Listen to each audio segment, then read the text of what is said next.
Oi, pessoal, boa tarde para todo mundo.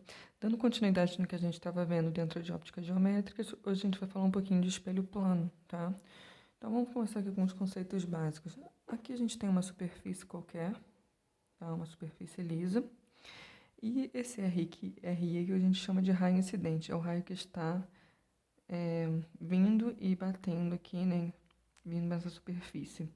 E aqui a gente tem o raio refletido, tá? E o que basicamente a gente pode observar disso daqui? Que o ângulo que a gente... Essa reta aqui é uma reta que a gente chama de reta normal, ela é imaginária, tá? Ela forma um ângulo aqui de 90 graus com essa superfície. E o ângulo que a gente tem aqui em relação ao raio incidente vai ser a mesma coisa desse outro ângulo, né? Não é raio, não, desculpa. É desse outro ângulo, desse raio refletido aqui, tá? Então, se aqui a gente tem 30 graus nessa inclinação, na hora que ele refletir esse raio, a gente também vai ter 30 graus, tá? Então, basicamente, essa aqui é a ideia inicial. E a primeira lei que a gente vai ter falando sobre espelhos planos é que o raio incidente, o raio refletido e a linha normal ao raio incidente, o refletido e a linha normal, estão situados no mesmo plano, tá? Nessa mesma superfície, nessa mesma situação. E a segunda lei, ela está afirmando aquilo que eu já falei, que esse ângulo aqui, que é o ângulo incidente, vai ser igual ao ângulo refletido. Essas duas angulações elas vão ser idênticas, tá? Com essa informação, a gente pode, por exemplo, associar a nossa imagem refletida no espelho. Ela está diretamente relacionada a isso aqui, tá? Só que aí o espelho, né, como a gente sabe, ele cria a imagem invertida, tá?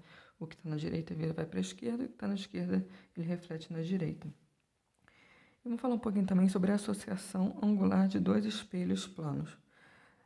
A gente tem dois casos que a gente pode associar esses espelhos, tá?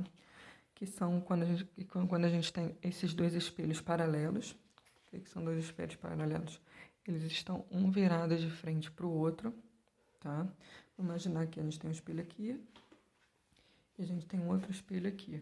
E aqui no meio a gente resolve colocar um objeto qualquer, tá? A gente colocou um objeto aqui. A mesma imagem que vai refletir desse objeto nesse espelho, ele vai refletir no espelho de cá. E vai fazendo esse processo infinitamente, formando aqui infinitas imagens, tá? Esses dois espelhos eles vão produzindo imagem um do outro de forma infinita. Isso acontece quando o espelho ele está em paralelo, tá bom?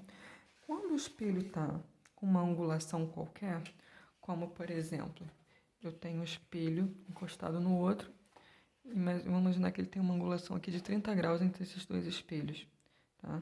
A gente já consegue calcular a quantidade de imagens que um espelho vai refletir no outro. Coloquei um objeto aqui no meio, tá? E o que vai acontecer aqui?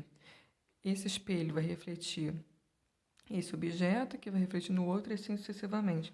Mas dependendo da angulação, quanto menor ou quanto maior ela for, a quantidade de objetos que ele vai refletir já dá pra gente fazer uma conta e ver quantos objetos ele reflete nisso.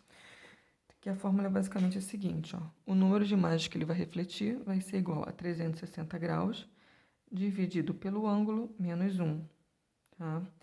Então, aqui vamos para um exemplo para a gente ver como é que isso pode aparecer, ó. Calcule o número de imagens formadas por uma associação angular de dois espelhos planos, sabendo que o ângulo de abertura entre esses dois espelhos é de 10 graus. Então, os dois espelhos estão posicionados com um ângulo de 10 graus, tá? O que eu vou fazer aqui? O número de imagens vai ser igual a 360 dividido pelo ângulo, né? Como ele está afirmando aqui que é 10, então vai dividir por 10. E esse menos 1 aqui da fórmula, a gente repete ele aqui, tá? 360 dividido por 10 vai dar 36. 36 menos 1 vai dar 35. Por que 35 graus? 35 imagens aqui, tá? Que ele vai acabar refletindo nesses dois espelhos, tá? Para vocês entenderem melhor, olha só, que nesse livro ele retrata bem essa imagem, olha só. A gente tem dois espelhos aqui, com uma angulação de 90 graus, como se fosse a quina de uma parede, tá? E aqui a gente tem um objeto, uma florzinha. Se a gente for pegar e substituir 90 graus na fórmula, o que vai acontecer aqui? Vai ficar 360, né? Vou botar a fórmula aqui pra gente ver, ó. 360 dividido por 90 graus menos 1. Na hora que a gente fosse resolver isso aqui, vocês vão observar que vai dar exatamente 360 dividido por 90 vai dar 4. 40 menos 1 vai dar 3. Então, olha só o que acontece aqui, que legal. Ó.